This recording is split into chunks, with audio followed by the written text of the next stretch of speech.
Welcome to Manifested Publishers. In the second question,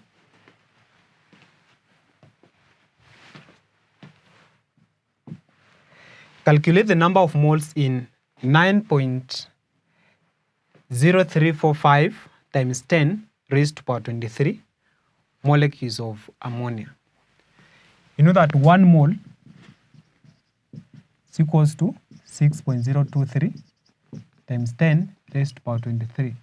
Now what about 9.0345 times 10 raised to power 23? That is how many moles?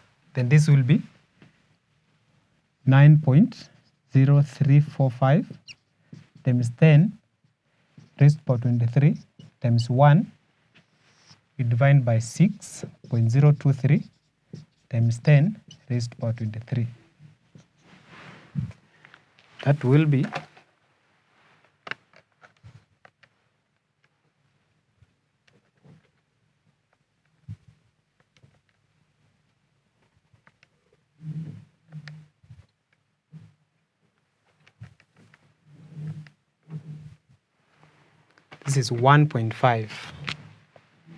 1.5 moles.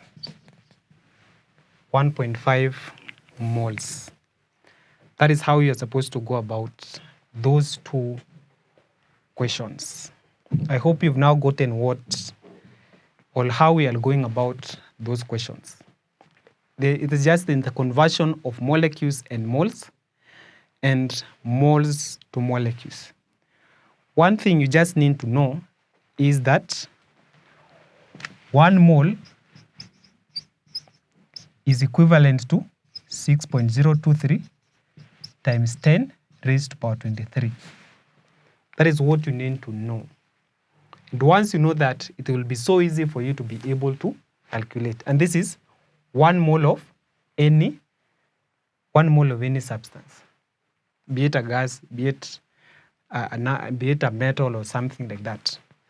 So 1 mole is equals to 6.023 raised to power 10 times 10 raised to power 23 particles.